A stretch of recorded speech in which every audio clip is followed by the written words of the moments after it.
Hello बच्चों, चलिए प्रश्न को पढ़ते हैं। द्विध्रुव आघूर्ण के महत्वपूर्ण अनुप्रयोग बताएं। तो आइए बच्चों, मुख्य अवधारणा पर चर्चा करते हुए हम इस प्रश्न को विस्तार पूर्वक समझते हैं तथा विस्तार पूर्वक इस प्रश्न के संदर्भ पर चर्चा करते हुए इसके हल तक पहुंचते हैं। तो आइए सबसे पहले हम द्विध्रुव आघूर्ण के महत्वपूर्ण अनुप्रयोगों की चर्चा करते हुए बात करते हैं इसके पहले अनुप्रयोग की। तो अणुओं की ध्रुवणता ज्ञात करने में जो है इसका महत्वपूर्ण अनुप्रयोग है, अर्थात अणुओं की ध्रुवणता ज्ञात करने में। तो किस प्रकार ज्ञात करेंगे? यदि द्विध्रुव आघूर्ण अर्थात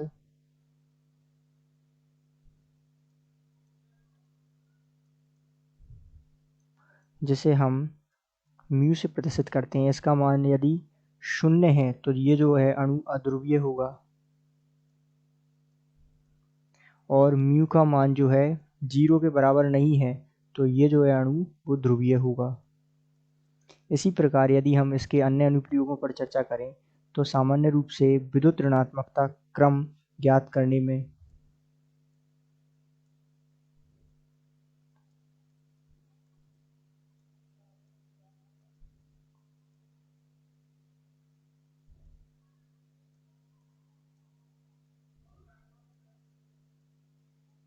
इसी प्रकार इसके हम तीसरे जो है महत्वपूर्ण अनुप्रयोग की चर्चा करें तो अणुओं की आकृति ज्ञात करने में।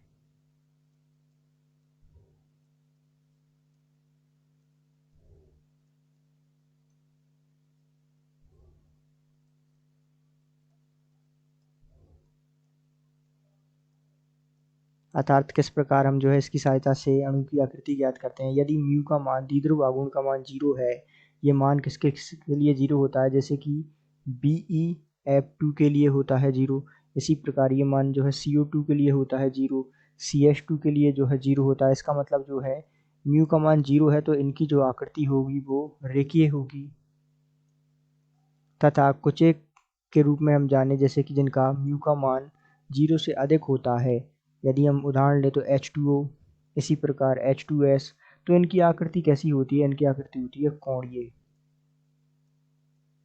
अर्थात यदि हम जाने H2O की आकृति तो कुछ इस प्रकार जो है इसकी आकृति होती है कोणीय। तो ये जो है इस प्रकार हम द्विध्रुव आघूर्ण की सहायता से आकृति में भी जो है इसका प्रयोग कर सकते हैं। और महत्वपूर्ण रूप से सामान्य रूप से आयनिक व्यवहार का प्रतिशत पता लगाने के लिए।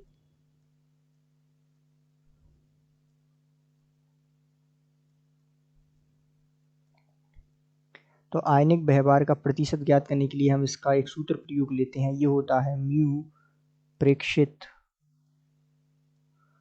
बटे यहाँ म्यू आयनिक